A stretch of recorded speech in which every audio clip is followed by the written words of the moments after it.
बहनों और भाइयों, आज गुरु पूर्णिमा से लेकर के 20 फरवरी माघी पूर्णिमा तक भारतीय जनता पार्टी पूरे देश के अंदर सद्गुरु रविदास जी महाराज की 650वीं पावन जयंती के अवसर पर इस सामाजिक समरसता अभियान को गांव-गांव और घर-घर तक पहुंचाने के प्रधानमंत्री आदरणीय श्री मोदी जी के संकल्पों को लेकर के चल रही है। हर सच्चे भारतीय का दायित्व बनता है जो सद्गुरु रविदास जी महाराज ने आज से 650 वर्ष पहले जो संदेश हम सबको दिया, उसको जमीनी धरातल पर उतार करके कर्म की साधना के माध्यम से हम विकसित भारत की संकल्पना को आगे बढ़ाने में अपना योगदान दें। याद करिए, इसी काशी में रह करके सद्गुरु रविदास जी महाराज ने कहा था कर्म की साधना उनकी कितनी महत्वपूर्ण थी।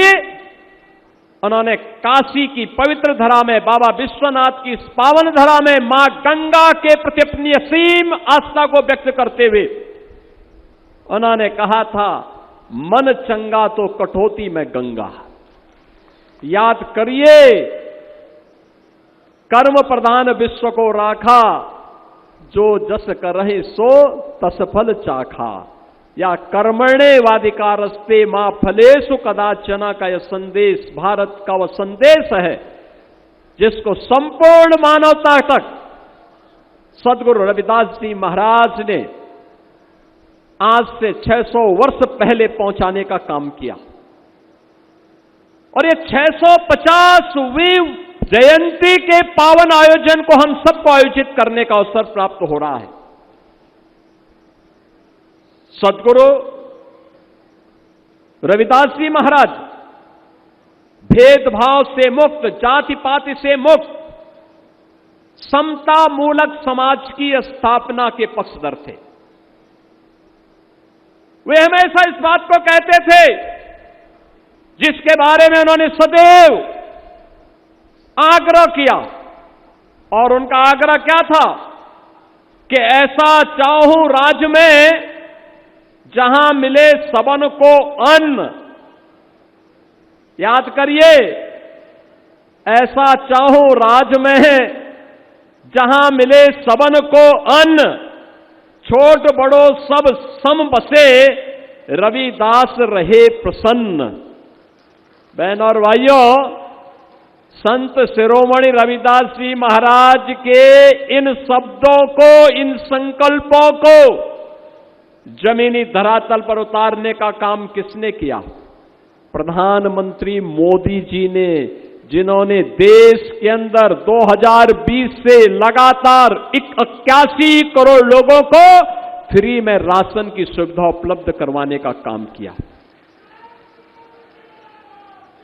न जाति देखी, न पाति देखे, न चेहरा देखा, न क्षेत्र देखा, हर जरूरतमंद को मिलना चाहिए। प्रधानमंत्री गरीब कल्याण अन्न योजना घर घर तक पहुंचाने का काम प्रधानमंत्री जी ने कर दिया। बहनों और भाइयों, एक एक योजना गरीब के लिए, वंचित के लिए, दलित के लिए, पिछड़ों के लिए समर्पित करके सद्गुरु रविदास जी महाराज के श्री चरणों में नमन करते हुए प्रधानमंत्री मोदी जी ने इसी क्षीर गोवर्धन की पावन धरती पे आकर के कहा था, हम लोगों को कहा इस स्थान का पुनरुद्धार का काम होना चाहिए। यहां पे अच्छी कनेक्टिविटी होनी चाहिए, सद्गुरु की बड़ी प्रतिमा खड़ी होनी चाहिए, पार्क का सुंदरीकरण होना चाहिए। और आज जब मैं यहां पे आया, मैं भी यहां पे संत निरंजन दास जी महाराज से यही कह रहा था। मैंने कहा आगे से आपके कार्यक्रम के लिए जहां ये मंच लग रहा है, यहां पे पार्क हम लोग सद्गुरु रविदास जी महाराज की पावन जन्मभूमि को ही समर्पित करवाएंगे। बहनों और भाइयों, याद करिए, एक वह कार्य जो देश के अंदर प्रधानमंत्री मोदी जी के नेतृत्व में चल रहा है, जालंधर में एयरपोर्ट का नामकरण सद्गुरु रविदास जी महाराज के नाम पर, और अयोध्या में एयरपोर्ट का नामकरण महर्षि वाल्मीकि के नाम पर।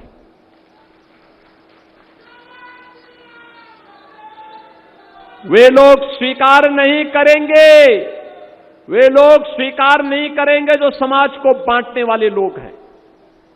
याद रखना, बांटने वाले लोग वही लोग हैं जिनके आदर्श बाबर और औरंगजेब हैं। ये बांट करके समाज को खाई खाई में बांट करके फिर कटवाने का काम भी करवाते हैं। लेकिन जोड़ने वाले लोग कैसे जोड़ते हैं? सद्गुरु रविदास जी महाराज के नाम पर जालंधर के एयरपोर्ट का नामकरण प्रधानमंत्री मोदी जी ने किया, अयोध्या में इंटरनेशनल एयरपोर्ट का नामकरण महर्षि वाल्मीकि जी के नाम पर प्रधानमंत्री मोदी जी ने किया। याद करिए, सबरी माता के नाम पर अयोध्या में भोजन की व्यवस्था, जो वहां पे अन्न क्षेत्र चलता है वो माता सबरी के नाम पर, और जो रेन बसेरा चलते हैं वे निषाद राज के नाम पर चल रहे हैं। बहनों और भाइयों, एक समय यहां पे ऐसा भी था, समाजवादी पार्टी की सरकार थी,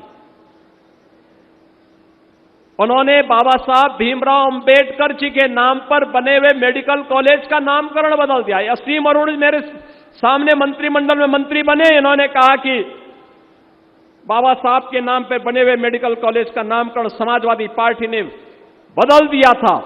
मैंने कहा आप पत्र लिख के दीजिए, हम फिर से बाबा साहब के नाम पर मेडिकल कॉलेज का नामकरण वहां करेंगे। और बहनों और भाइयों, मुझे बताते हुए प्रसन्नता है कि हमारी सरकार ने बाबा साहब भीमराव अंबेडकर के नाम पे कन्नौज के मेडिकल कॉलेज का नामकरण फिर से किया। हमने औरैया के मेडिकल कॉलेज का नामकरण लोकमाता अहिल्याबाई होलकर के नाम पर किया। और समाजवादी पार्टी ने एक पाप और किया था, सद्गुरु रविदास जी महाराज के नाम पर बने हुए जनपद का नाम भी हटा दिया। आज मैं फिर कह रहा हूं, फिर से भदोई को संत रविदास नगर के नाम पर ही जाना जाएगा।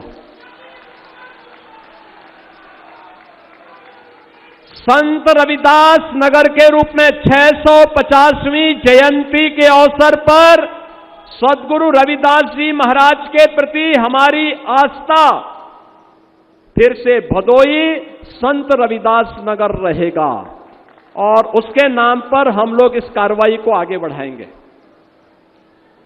हमारी सरकार ने निर्णय लिया है, सद्गुरु रविदास जी महाराज, महर्षि वाल्मीकि और बाबा साहब भीमराव अंबेडकर और सामाजिक न्याय से जुड़े हुए पुरोधाओं की जहां भी प्रतिमाएं होंगी सार्वजनिक स्थानों पर,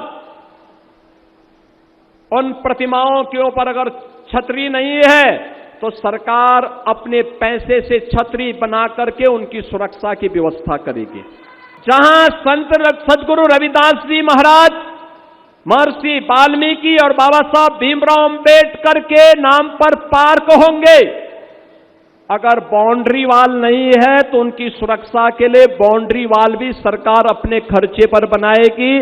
इसके लिए हमारी सरकार ने पैसे की व्यवस्था भी की है और इस कार्यक्रम को भी हम युद्ध स्तर पर वर्तमान में हमने उसके लिए कार्रवाई प्रारंभ कर दी है।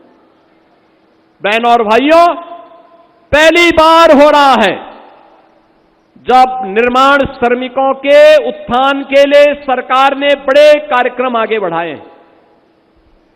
निर्माण श्रमिक कौन है? समाज का सबसे गरीब तबका। इसमें दलित भी है, वंचित भी है, अति पिछड़ी जाति के लोग भी हैं, सामान्य जातियों के लोग भी हैं, सभी समुदाय के लोग हैं, गरीब है। उनके बच्चों की पढ़ाई की कोई व्यवस्था नहीं होती थी। प्रधानमंत्री मोदी जी ने कहा, उन्होंने कहा था आखिर इन बच्चों का भी तो अधिकार होना चाहिए अच्छी शिक्षा में, और हमारी सरकार ने कार्रवाई आगे बढ़ाई। आज मुझे बताते हुए प्रसन्नता है, 18 हमारे डिविजनल मुख्यालय हैं, मंडलीय मुख्यालय हैं। 18 मंडलीय मुख्यालय पे हम लोगों ने 18 अटल आवासीय विद्यालय बनाए हैं, जहां पर हम लोग निर्माण श्रमिक में काम करने वाले श्रमिकों के बच्चों को वर्ल्ड क्लास इंफ्रास्ट्रक्चर देकर के उन्हें आधुनिक शिक्षा पढ़ाने का काम कर रहे हैं, आधुनिक शिक्षा देने का काम कर रहे हैं। और आज मैं इस बात को कहूंगा, हर जनपद में इसी प्रक्रिया को आगे बढ़ाते हुए मुख्यमंत्री कंपोजिट विद्यालय को जो हम आगे बढ़ा रहे हैं, वहां उसी परंपरा की श्रृंखला में एक एक विद्यालय आवासीय इस तर्ज पर हम बनाएंगे जो संत रविदास जी के नाम पर समर्पित होगा, संत सदगुरु रविदास जी महाराज के लिए समर्पित होगा। बहनों और भाइयों, हमारे यहां मलिन बस्तियों के उद्धार के लिए जो स्कीम है, उस स्कीम को अब तक हम लोग एक सामान्य उसके तहत उसको आगे बढ़ाते थे। ये स्कीम भी सदगुरु रविदास जी महाराज और महर्षि वाल्मीकि को ही समर्पित होंगी, उनके पुनरुद्धार का कार्य। और साथ साथ ये भी कार्य हमारी सरकार करने जा रही है, डबल इंजन की सरकार प्रधानमंत्री मोदी जी के नेतृत्व में करने जा रही है। हम लोगों ने प्रदेश के अंदर कुछ नए लेदर पार्क, उनके पुनरुद्धार की कार्रवाई की है, नए बनाने की कार्रवाई की है, संत रविदास जी के नाम पर उन्हें समर्पित करने। और प्रदेश में टेक्सटाइल के कुछ नए कार्यक्रम हमारे प्रारंभ होने जा रहे हैं, उन्हें हम संत कबीर दास जी के नाम पर समर्पित करते हुए उसे आगे बढ़ाने का कार्य कर रहे हैं। बहनों और भाइयों, सदगुरु रविदास जी महाराज ने आज से 600 वर्ष पहले भारत के अंदर धर्मांतरण के खिलाफ जो संकनाद किया था, उस अराजकता के खिलाफ जो संकनाद किया था, आज हम सबका दायित्व बनता है कि सदगुरु रविदास जी महाराज की उन शिक्षाओं से प्रेरणा प्राप्त करते हुए, कर्म की साधना में विश्वास करते हुए, समता मूलक समाज की स्थापना करते हुए, और जो उनके पूज्य गुरुदेव जगतगुरु रामानंदाचार्य जी महाराज ने कहा था, उस पूरी परंपरा के प्रति जाति पाति पूछे नहीं कोई, हरि को भजे सो हरि का होई, उस भाव को हम भी अपने जीवन में अंगीकार करते हुए समाज को एक समरस समाज की स्थापना करने की दिशा में निकलने वाली इस यात्रा में अपनी सहभागिता करें। इस विश्वास के साथ मैं आज 650वीं जयंती के अवसर पर भारतीय जनता पार्टी अनुसूचित जाति जनजाति मोर्चा के द्वारा आयोजित होने वाले इस पूरे कार्यक्रम के संयोजक श्री डॉक्टर लाल सिंह आर्य जी और उनकी पूरी टीम को हृदय से शुभकामना देता हूं। वे गांव-गांव लेकर के जाए, उत्तर प्रदेश सरकार इसमें पूरा सहयोग करेगी, हमारी हर स्कीम उनका स्वागत करेगी। पूरे देश के अंदर इस यात्रा को जाना चाहिए। 650वीं जयंती के अवसर पर सदगुरु रविदास जी महाराज के नाम को जन जन तक पहुंचाने और जन जन के मन में उनके प्रति आदर और सम्मान का भाव पैदा करने का ये विरासत और विकास की प्रधानमंत्री मोदी जी के अभियान का ही हिस्सा है। और उस अभियान को प्रधानमंत्री मोदी जी के संकल्प के अनुरूप हम जमीनी धरातल पर उतारने का कार्य करेंगे। मैं इस अवसर पर जालंधर डेरा से यहां पर पधारे हैं पूज्य संत निरंजन दास जी महाराज और 250 से अधिक हमारे काशी और देश से पधारे हुए पूज्य संतों की एक बड़ी श्रृंखला, वरिष्ठ संतों की एक परंपरा आज अपने आश्रमों के कार्यक्रमों को छोड़ करके सदगुरु रविदास जी महाराज के प्रति श्रद्धा और सम्मान का भाव व्यक्त करने के लिए इस मंच पर आए हैं। मैं इन सभी पूज्य संतों का भी हृदय से स्वागत करता हूं, अभिनंदन करता हूं, उनके प्रति आभार व्यक्त करता हूं।